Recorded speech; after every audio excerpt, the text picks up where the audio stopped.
भक्तों की जय जय की दुल्हन वृंदावन आ गई है। पत्नी शिप्रा के साथ पहली झलक पाने के लिए लोगों की भीड़ लग गई तो दुल्हनिया की प्यारी सी मुस्कान और साड़ी में खूबसूरती दिल जीत गई। जय जय की शादी शाही वैदिक विवाह को लोग खूब पसंद कर रहे हैं, जहां न सिर्फ उन्होंने संस्कृति की झलक दिखाई बल्कि खुद एकदम राजा महाराजा की तरह सज संवर कर देसी ठाठ भी दिखा गए। वहीं उनकी दुल्हनिया शिप्रा की खूबसूरती ने तो सबको निहाल कर दिया। जहां लोग शादी के ऐलान के बाद से ही उनकी एक झलक पाने के लिए बेताब थे, तो अब पूरा सोशल मीडिया उनकी ही तस्वीरों से भरा पड़ा है। जहां उनकी साड़ी और लहंगे में ब्राइडल लुक बॉलीवुड हीरोइनों को भी मात दे गया है। वहीं अब जयपुर में शादी के बाद अब नई नवेली जोड़ी वापस वृंदावन पहुंच चुकी है, जहां जोर शोर से उनकी स्वागत हुआ तो नई दुल्हनिया गुलाबी साड़ी में एक बार फिर सबका दिल जीत गई। वहीं इस विवाह के बीच वायरल हुई शिप्रा शर्मा यानी इंद्रेश जी की दुल्हनिया भी किसी से कम नहीं है। उनके जीवन में कई ऐसे राज हैं जो कोई नहीं जानता, लेकिन चलिए बड़ी खोज पड़ताल के बाद हम पता कर पाए हैं, वो आपके साथ भी शेयर करते हैं। क्योंकि शिप्रा को भी ब्रजवासी ही समझिए, क्योंकि उनके मन मंदिर में श्री राधा रानी का वास है, उनका मन ही वृंदावन है।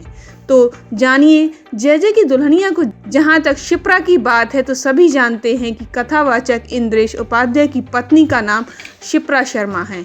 वो हरियाणा के यमुनानगर की रहने वाली हैं। शिप्रा के पिता हरियाणा पुलिस में डीएसपी के पद संभाल चुके हैं और अब उनकी पूरी फैमिली पंजाब में रहती है। शिप्रा शर्मा की फैमिली और इंद्रेश उपाध्याय का परिवार का एक दूसरे को काफ़ी लंबे वक्त से जानता था। उसके बाद ही उन्होंने इस जान पहचान को रिश्तेदारी में बदलने की ठान ली है। शिप्रा के वीडियो के सामने आने के बाद लोग कई तरह के कमेंट्स कर रहे हैं। एक यूज़र ने लिखा, मैं पहले से जानती थी लेकिन आजकल ये दिखती नहीं। एक ने लिखा, इनका तो एक यूट्यूब चैनल हुआ करता था। एक ने लिखा, क्या सचमुच ये हमारी गुरु माँ है? तो एक ने लिखा, आखिरकार हमें जय जय की पत्नी गुरु माँ के रूप में मिल गई हैं। इस तरह के लोग कमेंट्स कर रहे हैं। फिलहाल आप देखिए ये वायरल वीडियो।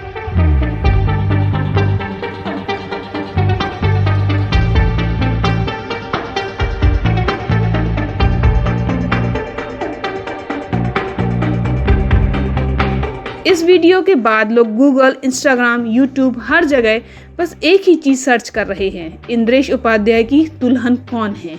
इसी खोज के दौरान एक नाम बार बार सामने आ रहा है, शिप्रा बावा। कुछ वीडियो और पोस्ट में शिप्रा बावा, इंद्रेश जी एंड शिप्रा मैरिज जैसे टाइटल दिखाई दे रहे हैं।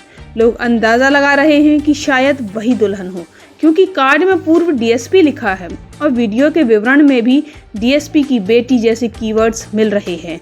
ये सब सिर्फ सोशल मीडिया के अंदाजे हैं। सच क्या है, यह बात परिवार की ओर से ही साफ की जा सकती है। इंटरनेट पर इस वीडियो में एक युवती माथे पर टीका लगाए हाथ में राधा रानी की मूर्ति लिए अपनी एक दिव्य सी कहानी सुना रही। उनकी भाषा, उनकी आस्था और उनकी मासूमियत ने इंटरनेट पर लोगों का दिल जीत लिया है। और इसी वीडियो को देखते हुए लोग कयास लगाने लगे हैं कि क्या यही वही शिप्रा हैं।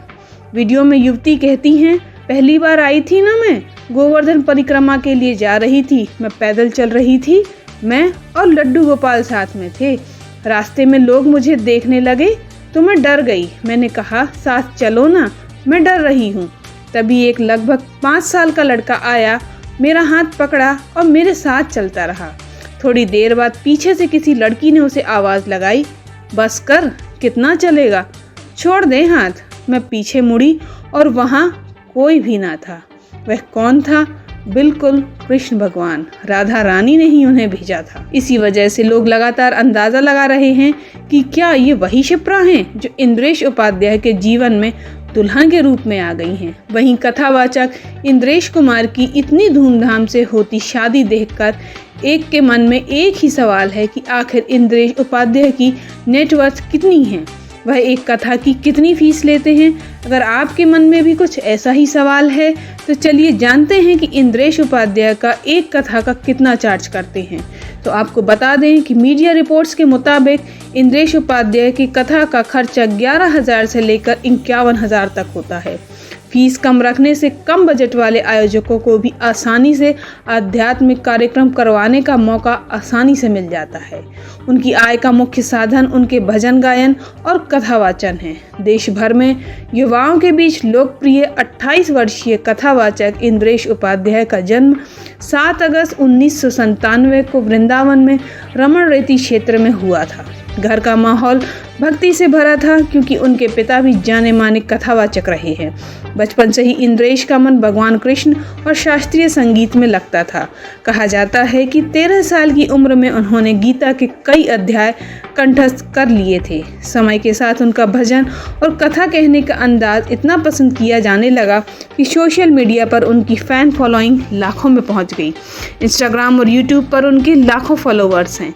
उनके कई बड़े नामों से दोस्ताना रिश्ते भी हैं। धीरेन्द्र शास्त्री, अनिरुद्धाचार्य, बी प्रैक और बॉलीवुड के कई कलाकार उनके कार्यक्रम में दिखते रहे हैं। बी प्रैक ने तो उनका एक भजन भी गाया है।